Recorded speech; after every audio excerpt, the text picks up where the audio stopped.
teaching you 3 easy ways to separate an egg. First, I'm going to be teaching you how to use the hand method. You want to crack the egg into a bowl, and then you want to place your hand right underneath the yolk, and then you just want to let the rest of the whites drip through the space in your hand. If it doesn't all come out, you can use your other hand to kind of just pull it, and then you might want to place the egg in a different bowl, and then you want to make sure you wash your hands.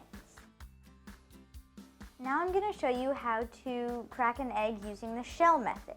So you're going to crack the egg, and you want to make sure that the yolk stays in one half of the shell, and then you're going to go back and forth between the two halves until all of the white drips out, and then you can use the white and the yolk for separate things.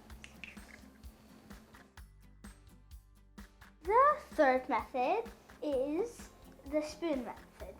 So first you want to crack the egg into the bowl, and then you want to take a spoon.